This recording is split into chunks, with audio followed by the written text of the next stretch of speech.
ഫസീല നേരിട്ടത് ഭർത്തൃ വീട്ടിൽ? ഭർത്തൃ വീട്ടിൽ ഡെയിലി പല പല പ്രശ്നങ്ങളും ഉമ്മയുടെ ഭാഗത്തുനിന്നുണ്ടാവും, എൻ്റെ ഭാഗത്തുനിന്നും തല്ലും ഇതൊക്കെ ഇരുന്ന വിഷയങ്ങളുണ്ടായിരുന്നു. ഇടയ്ക്കിടയ്ക്ക് വിളിച്ച് പറയാറുണ്ടായിരുന്നു. പക്ഷെ നമ്മൾ അധികം കാര്യമാക്കിയില്ല. എല്ലാ വീട്ടിലുണ്ടാവും പല പ്രശ്നങ്ങൾ. അതങ്ങനെ ആക്കി മാറ്റിയതാണ് ഏറ്റവും വലിയ വിഷയങ്ങളായി മാറിയത്. അപ്പോൾ ഇത് നേരത്തെ അറിഞ്ഞിരുന്നു നമ്മളെന്തെങ്കിലും? അപ്പോൾ ചെറുതായിട്ട് നമ്മൾ ആദ്യമുള്ള അവർ അത്ര സീനാക്കിയില്ല. കുടുംബം തമ്മിൽ അകന്ന് പോകണ്ടെന്ന് വെച്ചിട്ട് അവർ പിന്നെ കൂട്ടിച്ചേർക്കാനുള്ള നമ്മളെ ഒരു ഇത് കുഴപ്പമില്ല മോളെ, അതൊന്നും എല്ലാവർക്കും വീട്ടിലുണ്ടാവും എന്നൊക്കെ പറഞ്ഞ് നമ്മൾ സമാനിക്കുന്നത് അവരെ. അതാണ് ഏറ്റവും വലിയ നമുക്ക് ദോഷം ചെയ്തത്. അഫ്ല് എന്തായിരുന്നു ജോലി? അവന് കാർട്ടൂൺ കമ്പനിയിലായിരുന്നു ജോലി ചെയ്തിട്ട്, അവിടെ വീടിനടുത്തുള്ള കാർട്ടൂൺ കമ്പനിയിൽ. നാളെ മുമ്പായിരുന്നു വിവാഹം ഇപ്പോൾ 1.25 വർഷമായിട്ടുള്ളൂ. കുഞ്ഞുണ്ടവർക്ക്? കുഞ്ഞ് 3 വയസ്സുള്ള ഒരു കുഞ്ഞുണ്ടായിരുന്നു. രണ്ടാമത് ഗർഭിണിയായിരുന്നു അല്ലേ? എത്ര മാസമായിരുന്നു? ഇപ്പോൾ ഗർഭിണി ഇപ്പം ഇന്നലെ അറിഞ്ഞിട്ടുള്ള സംഭവം. ഞാൻ എത്ര മാസമായി അറിയില്ല ശരിക്കും. രണ്ടാമത് ഗർഭിണിയെ ഒരു പറഞ്ഞുകൊണ്ട് ഉപദ്രവിക്കുന്നതായിരിക്കും അറിയാലായിരിക്കും. അപ്പോൾ അതെല്ലാം ചെയ്ത് ഏറ്റവും എല്ലാവർക്കും നമ്മുടെ ഇന്നത്തെ വീഡിയോയിലേക്ക് സ്വാഗതം. എന്തൊക്കെ തന്നെ പറഞ്ഞാലും ഈ ഗാർഹിക പീഡനവും അതുമായിട്ട് സംബന്ധിച്ച് ഈ ഭർത്താക്കന്മാർ ഭാര്യമാരെ ഉപദ്രവിക്കുന്നതും ഇനി എത്ര പെൺകുട്ടികൾ ജീവൻ നഷ്ടപ്പെടുത്തിയാലും അതൊന്നും ഒരിക്കലും ഈ നാട്ടിൽ മാറാനും ഇല്ലാതാവാനും കുറയാനും പോകുന്നില്ല. ഇന്നൊരു പെൺകുട്ടി ഈ ലോകത്ത് നിന്നും തനിക്ക് നേരിട്ട പീഡനം സഹിക്കാൻ വയ്യാതെ ഈ ലോകത്ത് നിന്നും മരണം തിരഞ്ഞെടുക്കുമ്പോൾ അപ്പം നമ്മൾ പ്രാർത്ഥിക്കും, ഇനി അടുത്തൊരു കുട്ടി ഉണ്ടാവാതിരിക്കട്ടെ, അല്ലെങ്കിൽ ഇനി അടുത്തൊരു കുഞ്ഞ് അനാഥയാവാതിരിക്കട്ടെ. പക്ഷേ നമ്മൾ എന്ത് തന്നെ പ്രാർത്ഥിച്ചിരുന്നാലും ഇന്ന് കഴിഞ്ഞ് തൊട്ടടുത്ത ദിവസം അല്ലെങ്കിൽ തൊട്ടടുത്ത ആഴ്ച മറ്റൊരു പെൺകുട്ടി വീണ്ടും സ്വന്തമായിട്ട് ഇല്ലാതാവുക എന്നൊരു തീരുമാനം എടുക്കുകയാണ്.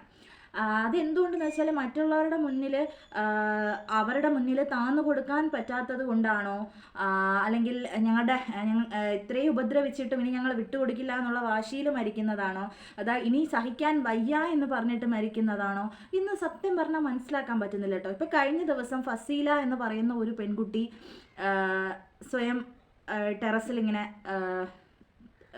അവളുടെ ജീവൻ അവസാനിപ്പിക്കുകയാണ് ചെയ്തത്. അതിൽ ഉമ്മാക്ക് അയച്ച വാട്സപ്പിൽ സന്ദേശങ്ങൾ നമ്മളെ എല്ലാവരെയും കണ്ണ് നനയിക്കും. കാരണം എന്ന് വെച്ചാൽ ഈ വീട്ടിൽ പ്രശ്നം ഉണ്ടാവാനുള്ള മെയിൻ കാരണം എന്ന് വെച്ചാൽ രണ്ടാമത് ഗർഭിണിയായി. അതായത് കല്യാണം കഴിഞ്ഞിട്ട് 1.25 വർഷമേ ആയുള്ളൂ. അപ്പോൾ ഉടനെ തന്നെ ആദ്യത്തെ കുട്ടിയെ കിട്ടി. അപ്പോൾ കുട്ടിക്ക് ഒരു വയസ്സാവാൻ പോകുന്നതേ ഉള്ളൂ. അപ്പോൾ അതിൻ്റെ ഇടയ്ക്ക് അടുത്ത കുട്ടി. അങ്ങനെ രണ്ടാമത് ആ കുട്ടി ഗർഭിണിയാവണമെങ്കിൽ ആ കുട്ടി മാത്രമാണോ കാരണക്കാരി? ആ കുട്ടിയെ തല്ലാനും ചതയ്ക്കാനും ഒക്കെ. സത്യത്തിൽ രണ്ടാമത്തെ കുട്ടി ഗർഭിണിയാണെന്ന് അറിഞ്ഞപ്പോഴാണ് ഈ പ്രശ്നം ആ വീട്ടിൽ ഉണ്ടാവാനുള്ള കാരണം. അപ്പോൾ നിങ്ങൾക്ക് അടുത്തൊരു കുട്ടി വേണ്ട എങ്കിൽ സ്ത്രീ മാത്രം ശ്രമിച്ചാൽ പോരല്ലോ. ഈ രോഷാകുലനായ ഭർത്താവും അതിനു വേണ്ടി ശ്രമിക്കേണ്ടേ? വേണ്ട, നമുക്ക് ഒത്തുപോകാൻ കഴിയില്ല, കുട്ടി വേണ്ട. അപ്പോൾ അവരുടെ കാര്യങ്ങൾ നടത്തി കഴിഞ്ഞിട്ട് അതിൽ നിന്നും ദൈവത്തിൻ്റെ അനുഗ്രഹത്താൽ ഒരു കുട്ടി ജനിക്കുമ്പോൾ അവിടെയും അവർക്ക് സ്ത്രീയുടെ മേലാണ് പ്രശ്നം.